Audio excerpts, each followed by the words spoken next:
Obrigado. Todos me ouvem bem? Ah, sim. Obrigado. Boa no-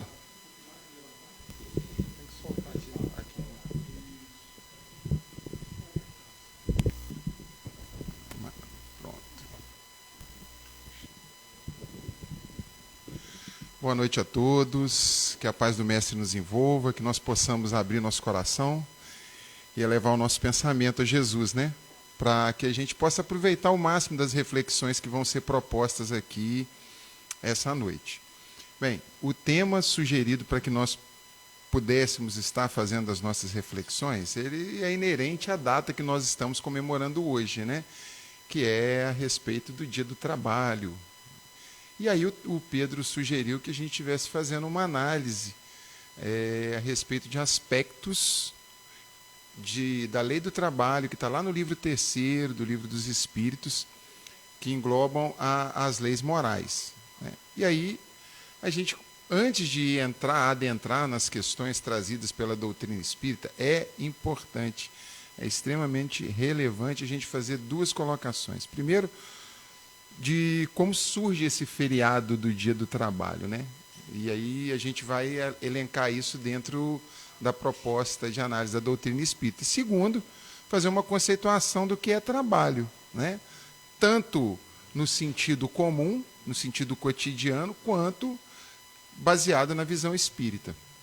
Bem, e lá em 1886, nos Estados Unidos, surge o Dia do Trabalho a partir de um movimento dos trabalhadores em reivindicação a melhores condições de trabalho, a reconhecimento.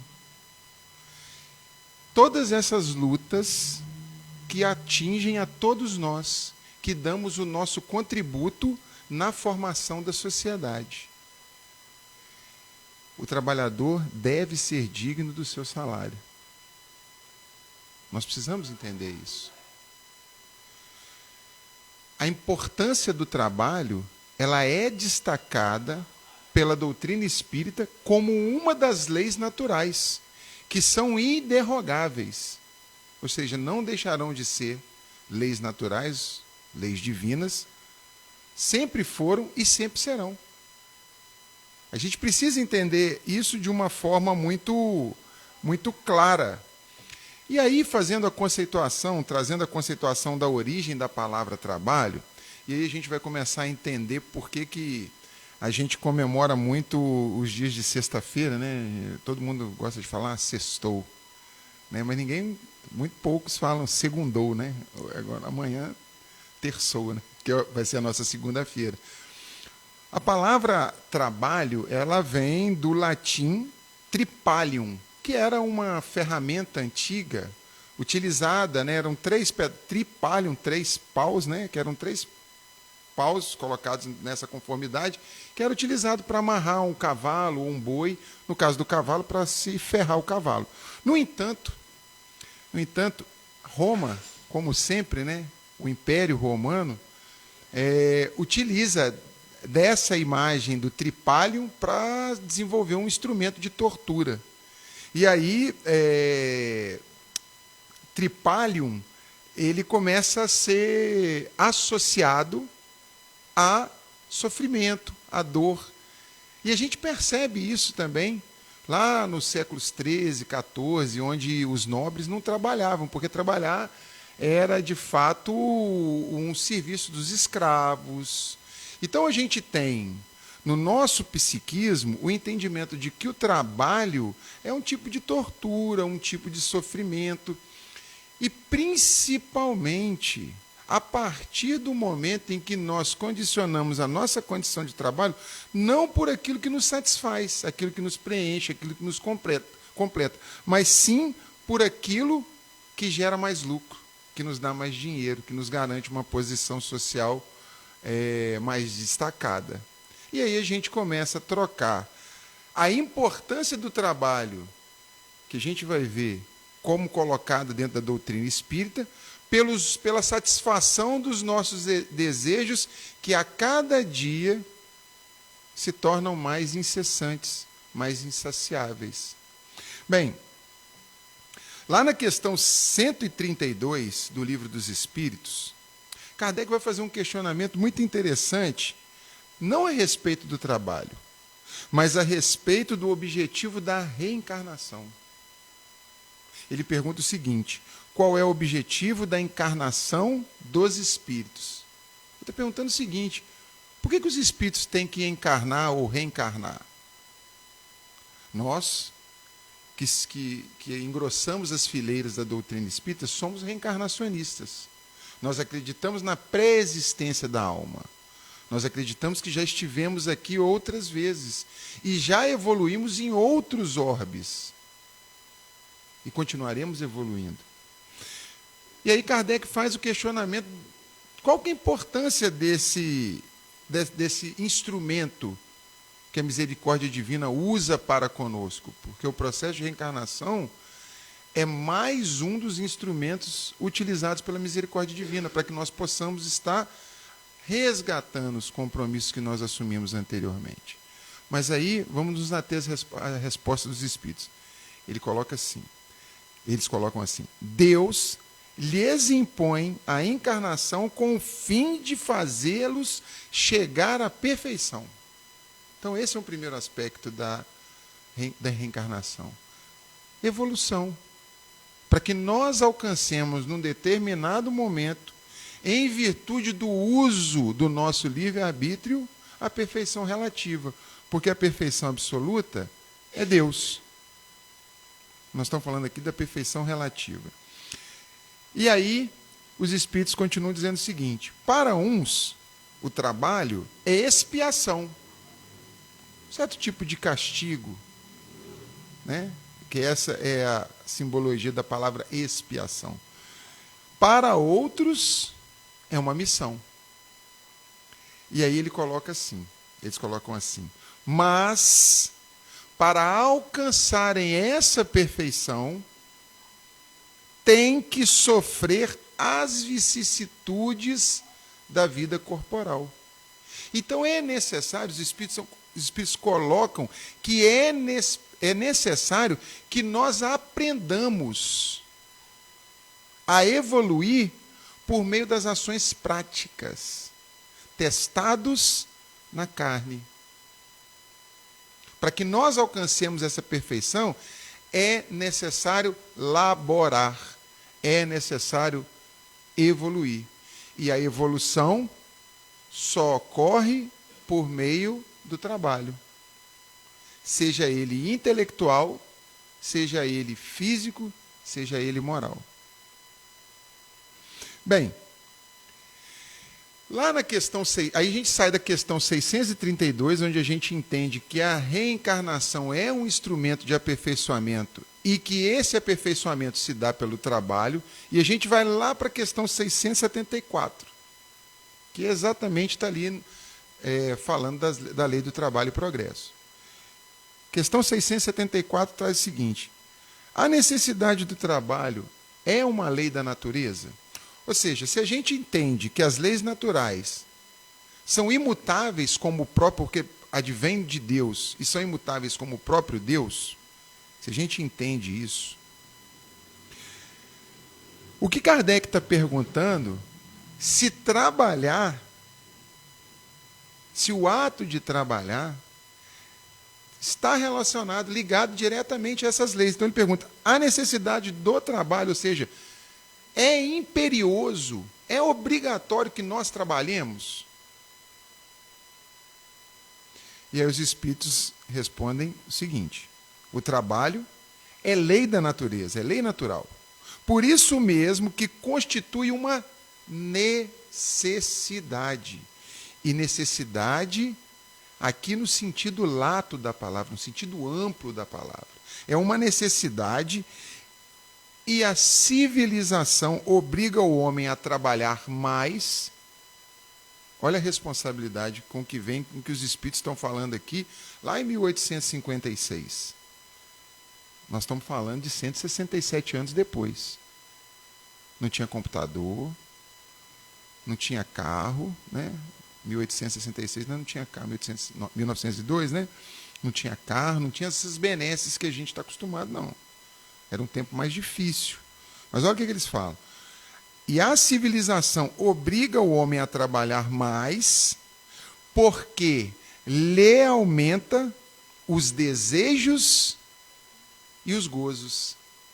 O que os Espíritos estão falando para nós? Que essa sanha desmedida por ter, por conquistar, faz com que nós nos sintamos obrigados a trabalhar cada vez mais e mais e mais e mais. E deixar de valorizar aquilo que realmente conta, que são as coisas do Espírito. Então, quantos de nós não temos deixado de aproveitar os momentos com a nossa família na intenção de trocar de carro, de melhorar a casa, de fazer aquela viagem? E aqui tem uma diferença muito grande. Porque existem as conquistas que são uma necessidade, que advém de uma necessidade, e as conquistas que advêm de um desejo, que estão relacionadas à busca pelo supérfluo. E tem uma diferença muito clara trazida, inclusive pela doutrina, entre aquilo que é necessário e aquilo que é supérfluo. E, meus irmãos, nós sofremos invariavelmente não por aquilo que é necessário e que nos falta, mas simplesmente porque não temos aquilo que, na maioria das vezes, não precisamos. Quantas e quantas vezes nós já nos matamos de trabalhar para comprar uma determinada coisa e tempos depois a gente percebe que aquela coisa está jogada dentro da nossa casa. Isso acontece conosco, cotidianamente. E aí a gente precisa entender se existe de fato uma diferença entre essa questão do que é necessário e do que é supérfluo. Gandhi falava que todo aquele que tem mais do que necessita para viver é ladrão. É muito dura essa frase, né? Mas por quê? Porque, na maioria das vezes, essa relação que a gente tem com aquilo que é mais do que necessário para a gente viver, suscita em nós uma das chagas da humanidade, que está lá no Evangelho segundo o Espiritismo, no capítulo 5. Orgulho e egoísmo. Suscita em nós. Nós usamos, eu estou tão orgulhoso, eu estou tão... Será que a palavra mais ideal para esses sentimentos é orgulho? Porque o orgulho ele está relacionado a uma supervalorização de nós mesmos. E com um pensamento de farinha pouca, o meu pirão primeiro, né? Que é uma coisa muito comum que a gente faz no nosso dia a dia. A gente busca se satisfazer e esquece de olhar para o lado. Mas existe uma diferença entre o supérfluo e o necessário? Se a gente for lá na questão 716 do Livro dos Espíritos, Kardec também vai fazer uma outra pergunta muito interessante nesse sentido. Ele coloca assim: a natureza não traçou o limite do necessário em nossa própria organização? Ou seja, a natureza não coloca na nossa, vamos dizer, na nossa constituição, e aqui não só a constituição física, mas a constituição integral, né? Nós, enquanto espíritos, nós, enquanto espíritos encarnados, será que ela não colocou para nós esse limite do necessário? E aí os espíritos respondem mais uma vez, nos chamando a atenção. Eles colocam da seguinte forma: sim, mas o homem é insaciável. Insaciável. A natureza traçou limites de suas necessidades na sua própria organização, mas os vícios alteraram a sua constituição e criaram para ele necessidades artificiais, que são os supérfluos. A gente não sofre porque está faltando ar cotidianamente, exceto em algumas situações de patologias. Mas a gente nem lembra que a gente está respirando. Respirar é necessário. alimentar é necessário. Necessidades fisiológicas, como o próprio nome diz, também são necessárias. E são necessidades comuns a todos nós enquanto coletividade. Ou seja, não há como ficarmos tranquilos, com a mente serena, enquanto nós sabemos que aqui mesmo na nossa cidade, a essa hora, há alguém passando fome. Há alguém que vai dormir na rua essa noite, independente se está fazendo frio ou não, se está chovendo ou não.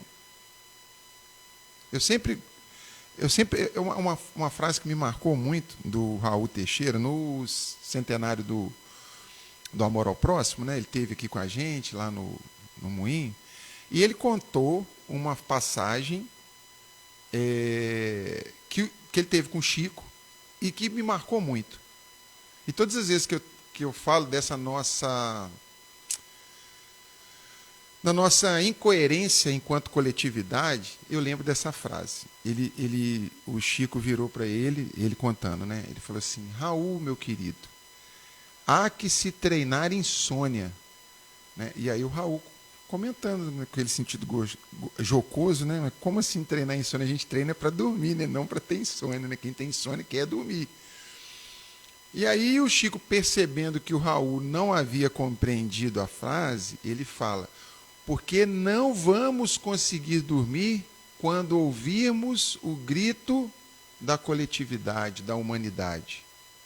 A humanidade grita a todo instante. Nesse mesmo momento, há pessoas que estão fora das suas casas por problemas de guerra. Independente de quem está certo e quem está errado. Estamos todos errados enquanto coletividade. E por isso não evoluímos. Ou evoluímos lentamente, enquanto coletividade. Por isso ainda não adentramos de fato regeneração. E demoraremos talvez um século e meio, ou mais, para atingirmos o ápice de um mundo considerado um mundo de regeneração, onde o bem se destaca muito mais do que o mal. Para a gente saber se o bem se destaca muito mais do que o mal, é só a gente fazer uma análise. Qual é o tipo de programa de televisão que dá mais audiência? São os programas de boas notícias, né, que falam das benesses, das coisas boas, ou são aqueles jornais televisivos que, se você abraçar a televisão com um pouco de força, perigoso até escorrer sangue? É o que nos chama a atenção. Os algoritmos das mídias sociais já entenderam isso. Eles promovem engajamento de duas formas. Tem uma que é mais poderosa que a outra. Por coisas que nos preenchem, nos dão satisfação, ou por as coisas que despertam de mais animalesco em nós. Qual que vocês acham que os algoritmos usam mais conosco? As mesmas. São as que despertam as nossas animalidades. Mas bem, aí Kardec, não satisfeito, ele vai fazer um questionamento que serve para todos nós. Porque a gente já conceituou trabalho lá atrás. Mas como é que a doutrina espírita vê o objeto de uma lei natural, que é a lei do trabalho? Como é que a doutrina espírita vê o trabalho? Então, Kardec, na questão 675, ele vai fazer o seguinte questionamento: por trabalho, só se devem entender ocupações materiais? Kardec, a gente precisa entender que Kardec é um homem de ciência. Kardec não é um religioso. Kardec é um cientista, discípulo de Pestalozzi. Kardec é um homem de ciência, um homem questionador. Um homem que não aceita, é assim porque Deus quer, desse. Não. Kardec vai a fundo. Por isso é chamado. Para tentar jogar a luz da ciência sobre os fenômenos das mesas girantes. E por isso ele é chamado de codificador, porque ele cria, com base na ciência, da observação e da experimentação, um mecanismo para traduzir as informações que naquele momento era passado pelo fenômeno das mesas girantes, das cestas, né? lá no começo do Espiritismo. Então, por que eu estou falando que Kardec é um homem de ciência? Porque nessa pergunta, assim como uma série de outras, Kardec tenta, de uma forma objetiva, mostrar para todos aqueles que viessem a ler o Livro dos Espíritos e as outras obras básicas, como uma ferramenta a ser usada tanto para o entendimento daquilo que não se podia ver, que eram os fenômenos de efeitos, não fenômenos de efeitos físicos, mas espirituais, ou seja, as relações do mundo material com o mundo espiritual, mais a influência das leis naturais, não só na matéria, não só no espírito, mas como um processo que não separa as duas coisas. E aí olha o que os espíritos respondem. Não. Ou seja, a pergunta é, por trabalho só se deve entender as ocupações materiais? Aos espíritos, não. O espírito trabalha, assim como o corpo. E aí eles fazem a definição de trabalho. Toda ocupação útil é trabalho. Então, todas as vezes que nós estivermos exercendo utilidade a outrem, estamos trabalhando. E existe uma diferença entre aquele trabalho que eu faço por amor, porque eu sei que me faz bem e eu sei que eu estou ajudando o outro, e aquele trabalho que eu faço com obrigação. Existe uma diferença. No entanto, não há que se prescindir de começar a fazer os trabalhos por obrigação. Porque a gente só ama aquilo que a gente conhece. Então, por exemplo, eu quando comecei na campanha do quilo, foi por causa do Sandro Omar. Uns quase uns 20 anos atrás, quando eu comecei a frequentar a doutrina espírita, aí o Sandro Omar percebeu que eu estava indo muito na casa, estava ficando freguês de palestra pública, ele virou e falou assim, vem aqui no domingo a gente está aqui, tem todo mundo aqui. E eu, graças a Deus, fui no domingo. E o Sandro Omar falou assim, vai ter um mutirão da campanha do quilo e eu quero muito que você vá comigo. Aí eu falei, cara, eu só vou se você for. E foi fantástico. Foi a primeira vez que eu fiz campanha do quilo. No começo, eu ia por obrigação na campanha do quilo. Obrigação pura. Ai, meu Deus, 9 horas da manhã tem que ir para a campanha do quilo. Domingo, vai quebrar meu domingo. No entanto, a gente começa a perceber quanto a gente ganha por prestar serviço ao outro. E aí você começa a não ir mais por obrigação, você vai por amor, você fala, eu gosto de mim, e isso me faz bem, tem que ir. Então a gente começa a trabalhar independente de ser por amor. Que seja por obrigação, mas que seja o trabalho no bem. Que seja o trabalho com Jesus. A Joana de Ângeles, lá no livro Vida Feliz, ela vai falar o seguinte: considera o trabalho o melhor meio para progredir. Quem não trabalha, entrega-se à paralisia mental, e moral e espiritual. O homem que não se dedica à ação libertadora do trabalho faz-se peso negativo na economia das sociedades. O trabalho é vida. Trabalhar é imperioso. Trabalhar para Jesus, mais ainda. Jesus é o patrão que paga melhor. Porque aquilo que nós fazemos, ele multiplica em 100 vezes. Assim como ele nos afirma que nós estamos pagando uma fração dos nossos compromissos. Uma fração diminuta do mal que nós fizemos em outras encarnações. Então Jesus nos convida e nos oferece. No caso de Jesus, o desemprego que ocorre não é por falta de trabalho. É por falta de vontade dos trabalhadores. E somos chamados, nesse momento, de trabalhadores da última hora. Estamos num momento crítico da nossa caminhada evolutiva. Em muito pouco tempo, começaremos a perceber o convite para que outros espíritos ainda endurecidos, ainda arraigados, presos na maldade, na ociosidade, continuarem evoluindo em planos mais adequados à sua capacidade vibratória. Porque regeneração é isso. O bem é superior ao mal no sentido de que as pessoas se ligam muito mais ao bem do que ao mal. Então, isso é importante para nós compreendermos a nossa responsabilidade, a responsabilidade que nós temos com o nosso processo evolutivo exatamente agora. Trabalhar em prol do todo. Ah, mas eu consigo atingir, eu tenho que fazer a minha parte. O meu compromisso não é limpar a rua do bairro, é limpar a porta da minha casa. O meu compromisso é mudar a minha condição vibratória. O meu compromisso é me moralizar. E obrigatoriamente, essa mudança que a gente vai fazendo para melhor, ela reverbera em nosso entorno.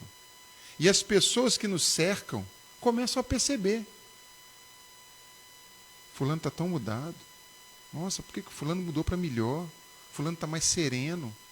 Fulano está mais tranquilo. O que está acontecendo com ele? Deixa eu entender o que está acontecendo. Quer queira, quer não, essa mudança que a gente faz na gente impacta de tal ponto que consegue influenciar aqueles que nos admiram. Isso é agir localmente com impacto no nosso entorno. Agir localmente, pensar globalmente. Não é essa que é a proposta? Pessoal, finalizando, o espírito Joanes, lá no livro Para Uso Diário, psicografado pelo Raul, ele fala o seguinte: no mundo, o seu trabalho representa para você o necessário arrimo moral, a devida fortaleza social, a indispensável defesa do mal e do crime, facultando a valorização da sua existência humana. Dessa maneira, valorize o seu trabalho, esmerando-se no empenho da sua profissão, oferecendo o seu esforço para realizar o que seja mais importante na sua faixa de ocupação. Quando você trabalha, fecha significativo circuito de luz com as fontes de saúde e da alegria, permitindo que receba a ajuda dos poderes celestes, de modo que o labor se converta em alforria para quem o desenvolve. Quando estejas trabalhando, sinta-se dedicado ao que faz, e por isso vitorioso, por mais simples que seja a sua atividade. E o Emmanuel vai trazer para nós, lá no livro Coragem, um capítulo pequenininho, chamado Trabalhe Sempre. E aí eu gostaria de finalizar, para não avançar muito mais no nosso horário. Ele fala assim: trabalhando, será prodígio da vida, criando reconforto e progresso, alegria e renovação. Se a dificuldade te visita, elege nele o apoio em que te escores e surpreenderás para logo a precisa libertação. Quando a névoa da tristeza te envolva em melancolia, procura nele o clima a que te acolhas e observar-te-ás sob novo clarão de encorajamento e esperança. Ante a mágoa que te busque, à vista de ofensas com quem absolutamente não contavas, utiliza-o por remédio salutar e obterás em tempo breve a bênção da compreensão e a tranquilidade do esquecimento. Debaixo da preterição que te fira, refugia-te nele e recuperarás sem demora o lugar a que o mérito te designa. À frente a injúrias que te amafanhem o coração, insiste nele e, com as bênçãos das horas, olvidarás escárnio e perseguição, colocando-te no rumo certo da verdadeira felicidade.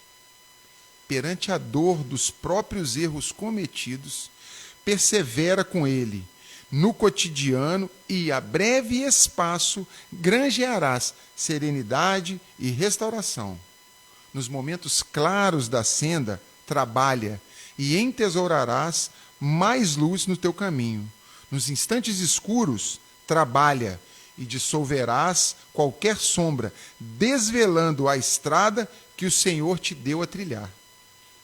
Tudo o que o homem possui de útil e belo, grande e sublime, se deve ao trabalho, com que se lhe engrandece a presença no mundo. Haja, pois, o que houver, ampliem-se os obstáculos, agigantem-se os problemas, intensifiquem-se as lutas ou se agravem as provocações, trabalha sempre no bem de todos, porque, trabalhando na seara do bem, podes conservar a certeza de que Deus te sustentará. Não precisaríamos ter a palestra se a gente tivesse começado lendo essas informações do Emmanuel, que está lá no livro Coragem.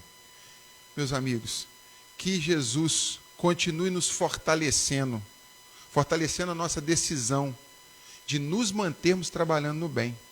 E a doutrina espírita, a fraternidade, assim como as outras casas, nos oferece uma série de oportunidades da gente aprender a trabalhar no bem. Que Jesus nos dê força e nos dê coragem para seguir esse caminho. Muita paz para todos.